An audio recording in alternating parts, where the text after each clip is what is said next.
নমস্কার বন্ধুরা, বাড়িতে থাকা বেসন দিয়ে পেঁয়াজ রসুন ছাড়া সম্পূর্ণ নিরামিষে এত অপূর্ব স্বাদের রেসিপি বানানো যায় যে একবার বানিয়ে খেলে মাছ মাংস সরিয়ে রেখে দেবে। রেসিপিটা ভাত, রুটি, লুচি, পরোটা সব কিছুর সাথে খাওয়া যাবে আর তৈরি করাও ভীষণ সহজ।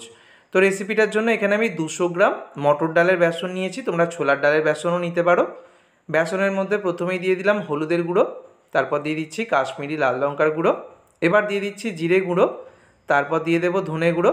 তো বাড়িতে থাকা মশলার ব্যবহার করব। তারপর গরম মশলার গুঁড়ো দিয়ে দিলাম আর দিয়ে দিচ্ছি হিং। হিং দিলে খেতে খুব ভালো লাগবে। এবার স্বাদ মতো লবণ দিয়ে দিলাম। তারপর 2 চামচ দিয়ে দিচ্ছি এখানে সাদা তেল, এখানে সর্ষের তেলও দেওয়া যাবে। 2 চামচ সাদা তেল দেওয়ার পর সবশেষে দিয়ে দেবো আমি অল্প পরিমাণ খাবার সোডা বা বেকিং সোডা। একটু খাবার সোডা অবশ্যই দিতে চেষ্টা করবে। সমস্ত শুকনো উপকরণগুলোকে খুব ভালো করে বেসনের সাথে মিশিয়ে নেব। তারপর নর্মাল তাপমাত্রার জল দিয়ে মেখে নেব। একবারে জলটা দেবে না, অল্প অল্প করে দেবে। তো যেরকম আমরা আটা ময়দা মেখে নিই ওই রকমই মেখে নিতে হবে। জলটা কিন্তু একবারে বেশি দেবে না, অল্প অল্প করে দেবে। আটা ময়দা যেরকমভাবে মেখে নেওয়া হয় ওই রকমই মেখে নেব মিডিয়াম করে। আর মাখতে মাখতে যদি হাতের মধ্যে লেগে লেগে যায় তাহলে হাতটাকে একবার ধুয়ে নিয়ে 1 চামচ বা 2 চামচ তেল দিয়ে দেবে, তাতে করে মাখাটা একদম স্মুথ হয়ে যাবে। তো 2 থেকে 3 মিনিট মাখতে সময় লাগবে। তারপরে এই মাখাটা থেকে আমি এরকম বল কেটে নেব। তো একটু বড় বড় আকারেই বলগুলো কেটে নিচ্ছি। বলগুলো কেটে নেবার পর তারপরে হাত দিয়ে মুঠো করে চেপে চেপে লম্বাটে শেপ দিয়ে দিতে হবে।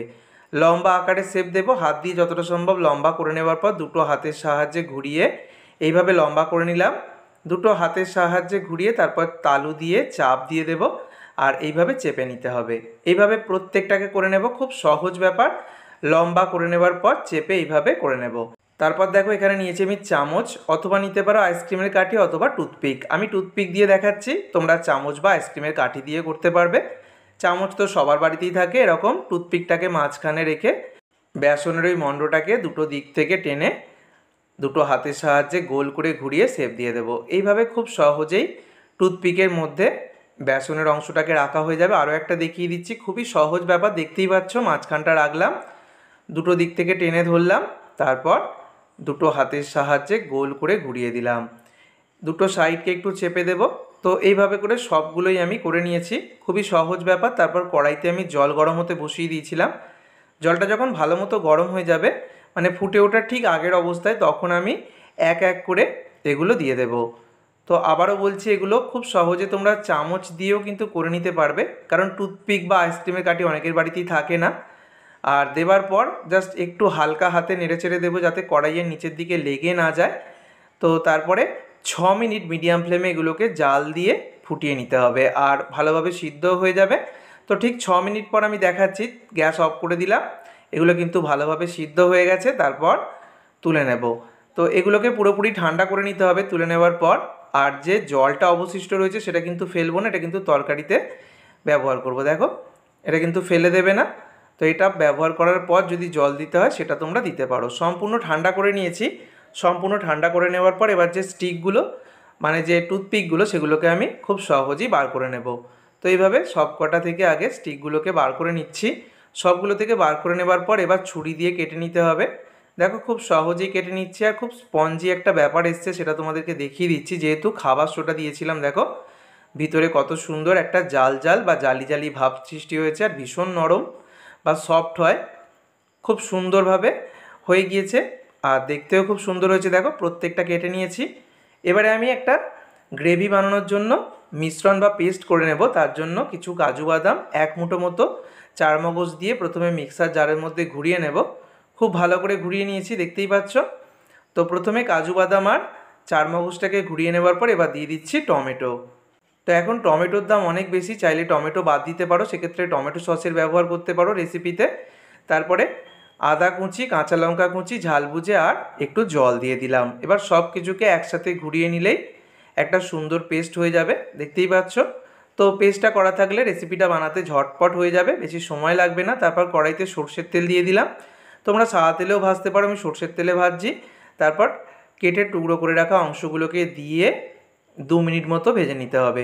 ছাঁকা তেলেও ভাজা যায়, কম তেলেও ভাজা যায়। আবার এখানে আমি যে পরিমাণ তেল দিয়েছি, বড় চামচের 2 চামচ মতো, সেই পরিমাণ তেলেও কিন্তু ভেজে নেওয়া যাবে। 2 মিনিট ভেজে তুলে নেবার পর এবার কড়াইতে আরও একটু সর্ষের তেল দিয়ে দিলাম। এবার ওই সর্ষের তেলের মধ্যে প্রথমে দুটো তেজপাতা দিয়ে দিচ্ছি, তারপর দিয়ে দিচ্ছি শুকনো লঙ্কা। তো গ্রেভিটা কিভাবে বানাতে হবে সেটাও দেখিয়ে দিচ্ছি, ঝটপট হয়ে যাবে। গোটা গরম মশলা, একটু হিং দিয়ে দিয়েছি, আর দিয়ে দেবো গোটা জিরে ফোড়ন। এবার সব কিছুকে জাস্ট হালকা হাতে 10 থেকে 20 সেকেন্ড একটু নেড়ে চেড়ে নেব। তারপরে যে পেস্টটা আমি মিক্সার জারের মধ্যে করে রেখেছিলাম সেটা দিয়ে দিলাম। এই রেসিপিতে তোমরা পেঁয়াজ রসুনের ব্যবহারও করতে পারো, আমি পেঁয়াজ রসুন ছাড়া দেখাচ্ছি।